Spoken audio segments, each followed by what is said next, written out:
بسم اللہ الرحمن الرحیم۔ پہلے تختی نمبر 1 میں مفردات کے بارے میں پڑھا تھا۔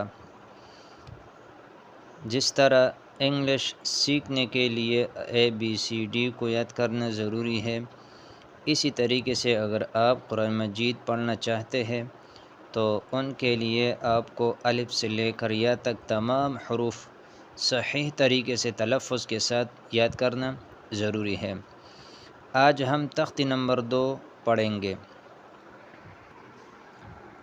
الف لام الف لام الف با الف لام الف لام لام الف۔